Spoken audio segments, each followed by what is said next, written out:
Have you ever had a friend who came up to you and asked to borrow your brand new bike? Yes. Yes. And you said no, right? Yes. Or you said yes?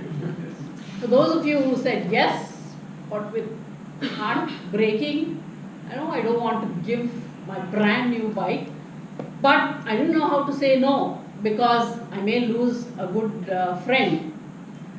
You may have had some colleagues who often had this annoying habit of putting you down and saying the most terrible things about you, but you never ever had the guts to go back and tell them to shut up because she was your senior and you were afraid of the consequences of that.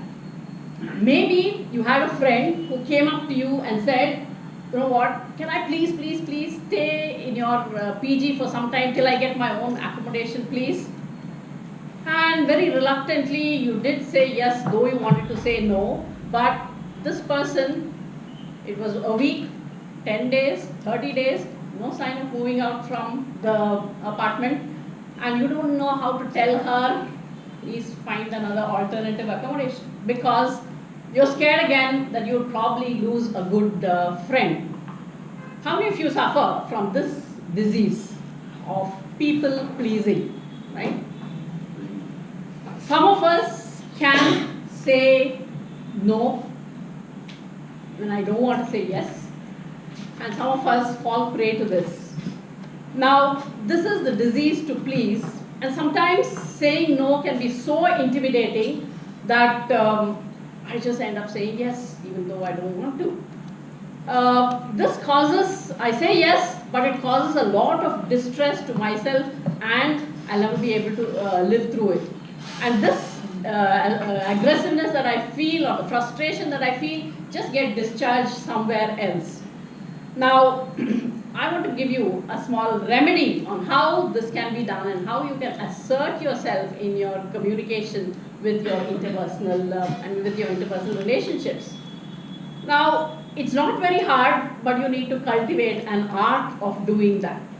Now, one of the first things you can do is to discover the power of saying no.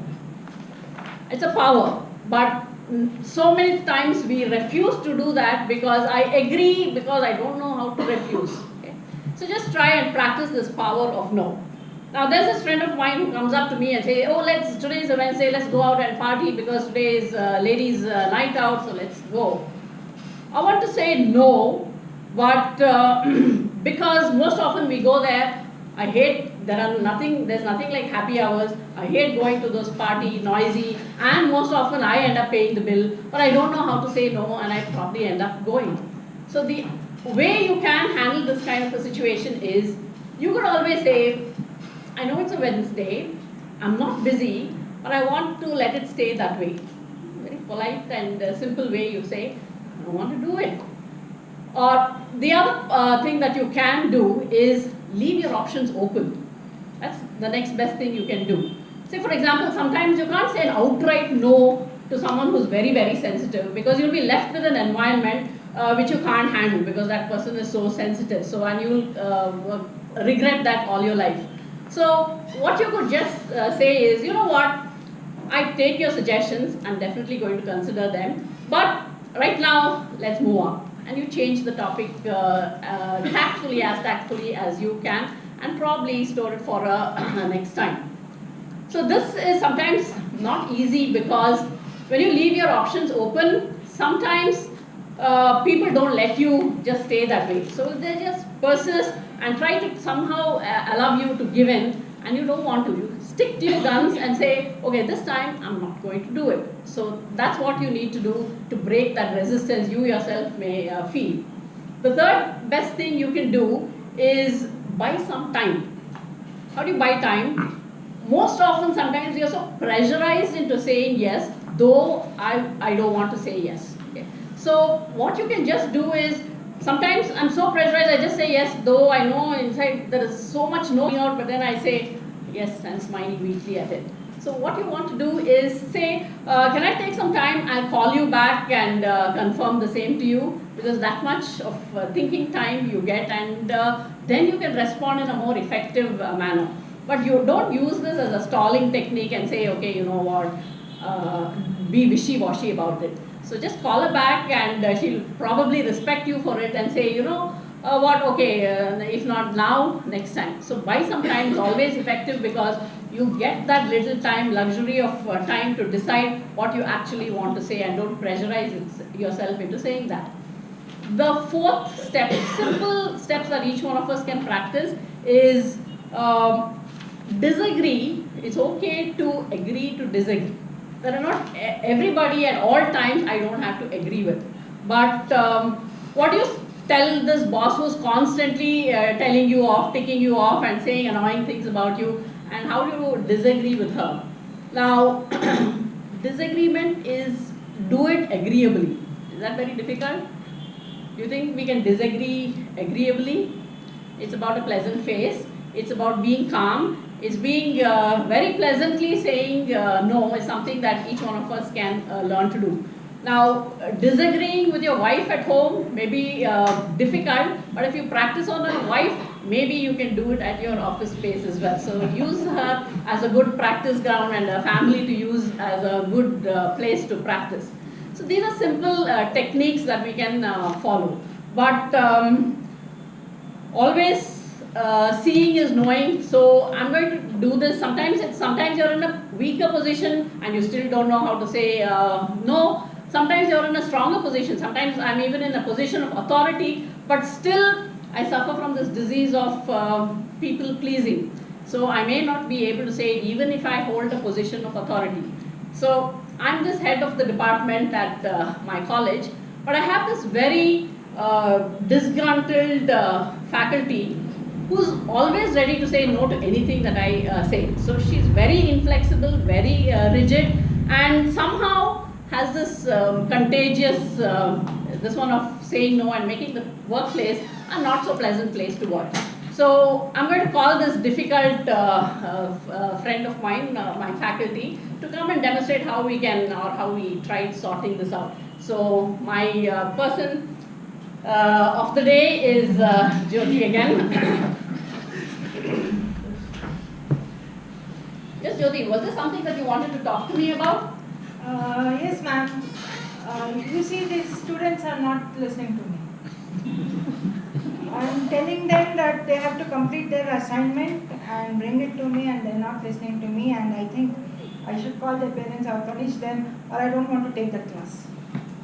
I understand where you're coming from, but you know, I heard that you have about a good 10 years of experience doing this, and students all over are much the same. I'm sure you should be able to tackle them, Jyoti. Give them some time, and you take a break and get back to class with a better mood.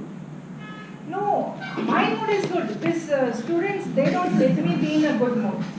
I'm here from 10 years, but you have no clue how much these students make me suffer.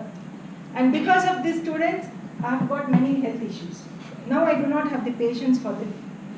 So I know you're unhappy, and there is a way to tackle this. You know, we have this policy in the department. As a head, I believe in being very student friendly, and they are important. But you know what, students are the same much everywhere. And you are mature enough, and I'm sure you were like them too someday. But you know, you need a little bit of patience. Tolerate them for what they are. You can do better. No, I have patience. These children are not friendly. No, this one. So you know what, Jyoti, you need to understand that we don't want a very disharmonious atmosphere in this department. I have to say no to you, and you go back to class and handle them in the best way you can. You know, you need to evolve as a teacher as well. So don't just stick into your attitude and say that you're not going to change. This makes it a very difficult place, you know. So I'm sure you can. You have a very pleasant personality. Why don't you go up there and be your best self? I actually don't want to go. I know I have a pleasant personality, but the students don't take it. So I'm sure you're a good learner. See, as teachers, we are constantly good learners as well that we have to be. So you go back, make your attempt, and then come back. But if you really are not happy in this place, maybe you don't, teaching is not your profession, because teaching is going to be like this. You may have worse students in the coming years. So I don't want to say take a no, but again I don't want you to compel you to be here and continue the same thing. So please do change, take some time and then come back better. Maybe if you want to take a couple of days break, you can take it, but evolve, or maybe you can attend that training. But you know what, you've got to be the friendly self at the workplace. And it's kind of harming the atmosphere as well. I'm sure you understand that, here spending 8 hours together, we should do better. I understand what you're saying, ma'am, but you don't understand what I'm saying. It's okay. I'll take a break and see what can be done. We'll agree to disagree. Thank you, and do think over it, because you're a good professional, and I'm sure you'll learn. Thank you. Thank you.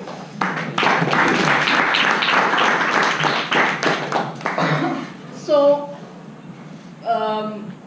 happy and unhappy people are all part of our work that we are part of. And it's always not easy living in an atmosphere like this, but you always don't want to say yes to them, though I want to be a people pleaser and I want to be the boss that everybody likes. I can't always do that. So sometimes if you have to let people go, you have to let them go, but you have to take a tough stand on that. At the same time, say it with a smile if you can.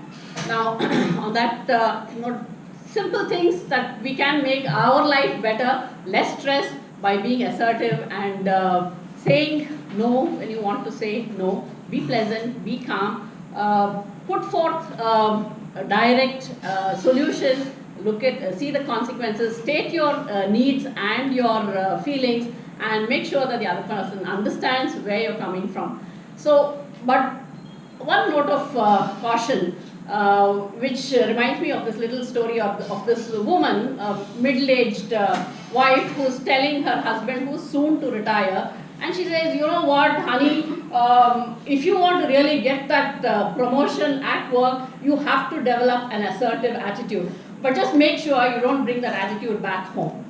So you want to keep it where you want to keep it and not take it all over the place. So when you are a passive communicator, you let others decide for you. When you are an aggressive communicator, you decide for others. But when you are an assertive communicator, you decide for yourself. So be that person who decides for oneself. Back to you.